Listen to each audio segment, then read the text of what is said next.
Hey, what's up guys? Welcome back to the channel. I am Jess with Drifter Journey, and today I'm going to be showing you about a new little gadget that we got for van safety.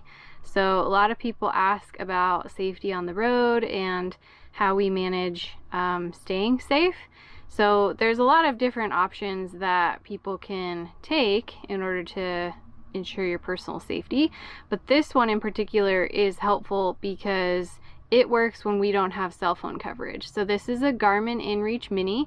It is an SOS GPS enabled device, and we're going to talk about some of its features, why we decided to buy it, even though we've been in the van for over 2 years without something like this, and how it's going to work. So first thing is that when you get it, it comes with a few accessories. You've got this little carrying case, which is actually pretty solid. It's got a little carabiner on it. It opens up and the inReach Mini fits right in there. And it comes with a cable. You're gonna need this cable to sync the device to your computer. And it also comes with this little bracket. So if you want to put this on like a backpack strap or a belt, you would simply remove this little screw on the back and then put this on there, and then it comes with a longer screw that goes all the way through. From what I understand, because it didn't really come with directions on how to use this part, it seems like you would need to run the strap between these two pieces and then put that screw on, and then it would be tight on there, because it doesn't really look like there's room for it to pass through, and this doesn't like snap in and out. Once it's screwed on, it's screwed on. So that's kind of the unit in general. It's a very basic unit as far as functionality, because it's only intended to be used to send out emergency messages or to check in. So on this side we have up and down for navigation within the unit, and then we have an OK and a back button, and then you have your SOS. So this SOS button is actually just a cover. If you peel that back, which it's not super easy, thankfully, there's a button hidden under there. I don't know if you can see it, but that is the SOS button. So if you needed help, then you would hit SOS. It says on the back of the unit, use SOS only in an emergency. Send SOS. Open SOS cover, hold button until alert starts. To cancel, hold SOS button until cancel message appears. And then you can reset. So hitting the SOS is not for like when you have a flat tire, unless you're in like dire death circumstances. And they thankfully have that cover on there so that you can't hit it on accident, which was a big concern of ours. So the other thing about this unit that we really like is how small it is. We obviously live in our van and we don't have a ton of room for a lot of gadgets and stuff, but you can't really use it for more than the one purpose, which is to check in, send an SOS message, and send a quick note to friends and family. You can't really use it for navigation. I mean, technically you can. You can upload maps, and you can upload tracks and waypoints, and you can also download that data off of here onto your computer. However, it's not very user friendly for that. So if you've ever used like a larger GPS that has a bigger screen with an actual keyboard on it, those are a lot easier to use for navigation and things like that. So this is great for what it is, but I wouldn't ever really use it for navigation unless we absolutely had to, just because it's such a pain. So upon turning it on, we just hold the button down. It's going to say, warning, messaging, tracking, and SOS requires an active subscription. Always test your device before you go. So that's one thing that's really important about these devices, is that you actually have to pay for a subscription in order for the SOS messages to work.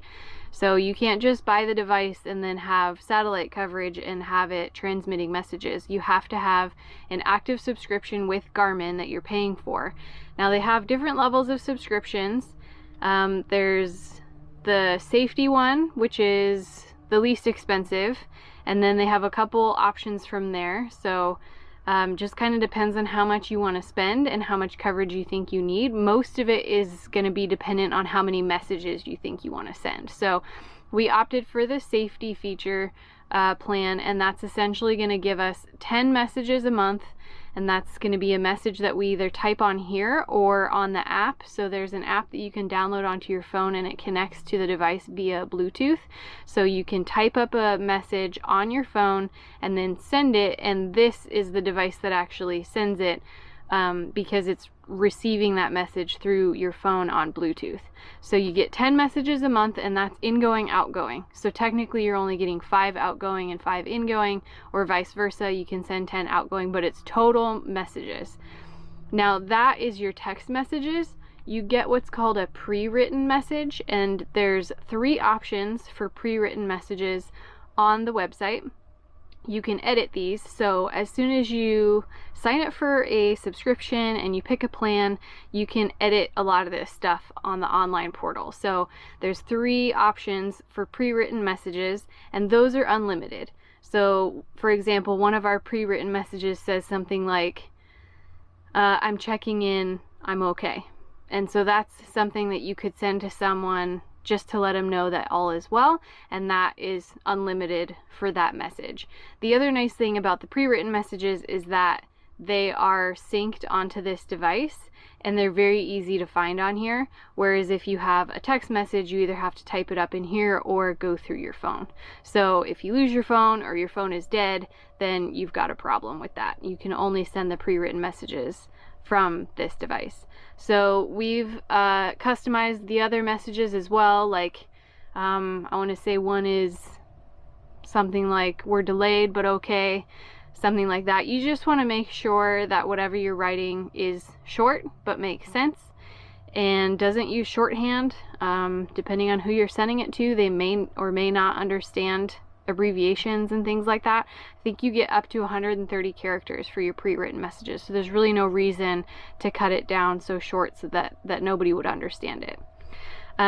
Let's see, so other features of this is you can do tracking. Like I mentioned, tracking does cost money under the safety plan, so I think it's 10 cents per waypoint or something, and so we probably won't be using that much.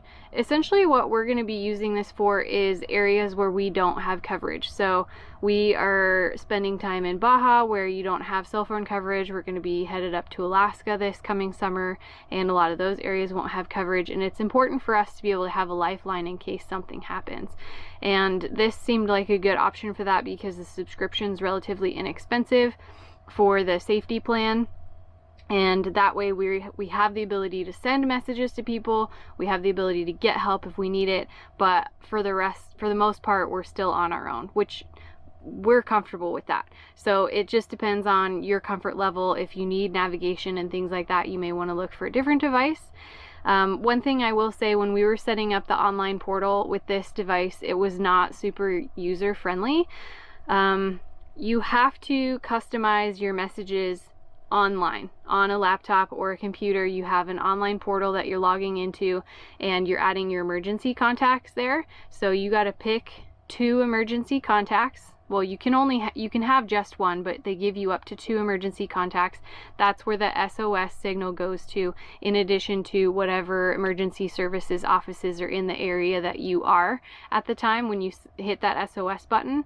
You can also add other contacts that will sync to this device. So you can add other people so that you can pick who you want to send your pre-written messages to. So again, those are your messages where you're just checking in and it's not an emergency, and you may not want to send them to your emergency contacts. So you can upload like brother, sister, whatever, and then you can choose that contact in the device when you're getting ready to send your pre-written message. Online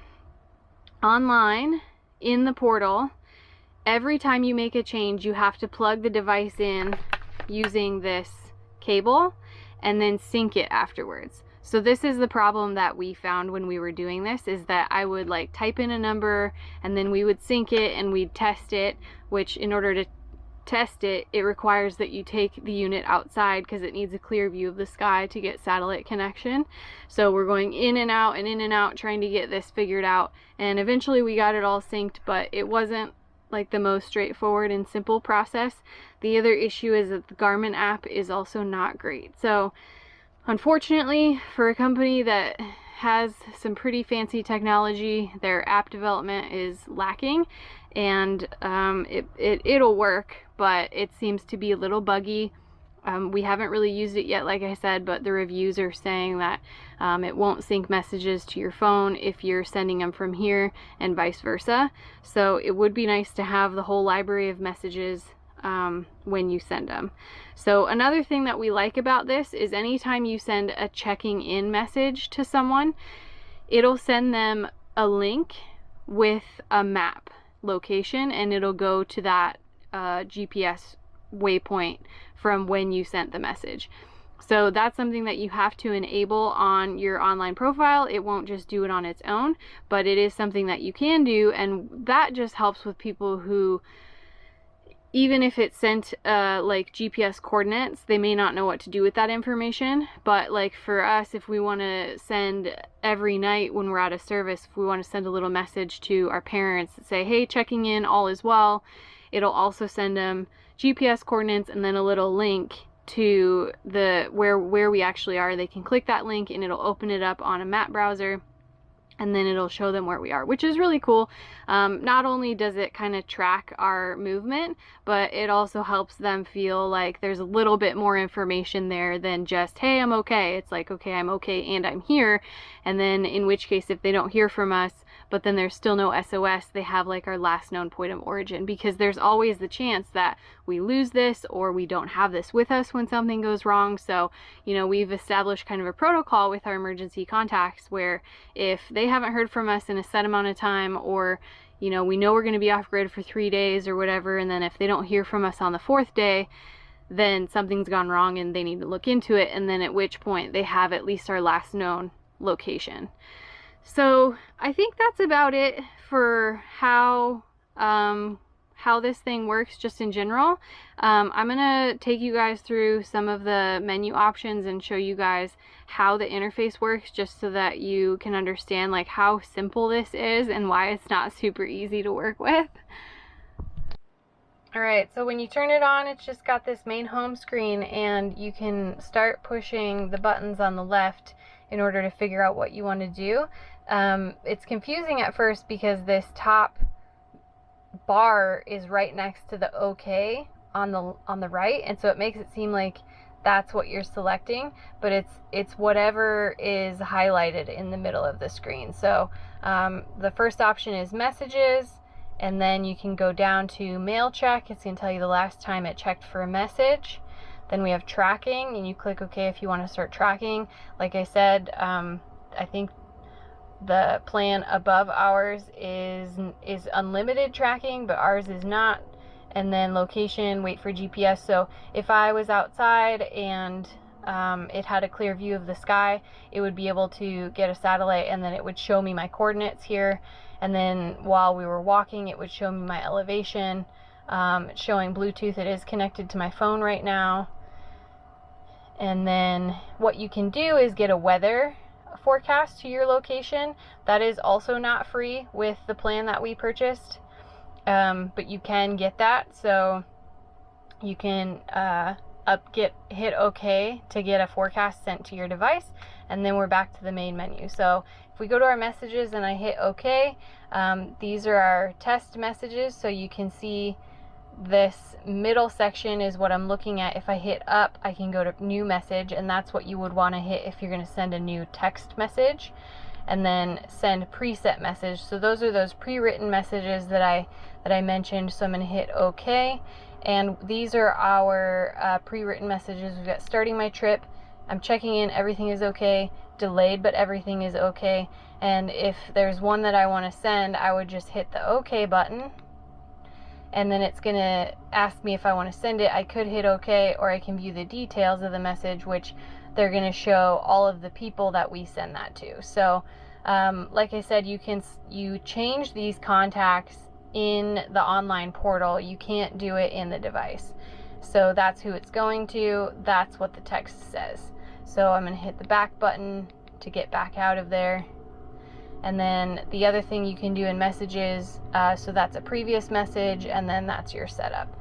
So that's about it for messages. Like I said, it'll check your mail, and if it checks it, it'll like beep at you and be like, you have one new message. And then once you hit tracking, I think it saves a waypoint every 10 minutes. And then obviously we already went through those options. So like I said, the functionality isn't super sophisticated, but it works. It's enough for a safety device, and it's compact. This is the little port where you charge it and sync it to your computer. So just your standard USB-C port. And you know, these aren't cheap. I think it's around $250 or something, and then you've got the subscription, which I think an annual plan is $30 to start, and then the cheapest plan is $12 a month. So it's definitely not, you know, an inexpensive option, but it's probably the cheapest one out there. We looked into quite a few other services when we were trying to decide which one to do, and this is the best one for what we're going to use it for. So yeah, we're excited to test it out. Definitely let us know if you have questions, comments. Please subscribe. So I just hit the power button, and it tells me the battery percent if I want to lock the screen or turn it off. So I hit the down arrow to get turn off, and then I'm going to hit OK, and it's going to turn off. So yeah, let us know what questions you have. Thanks for watching.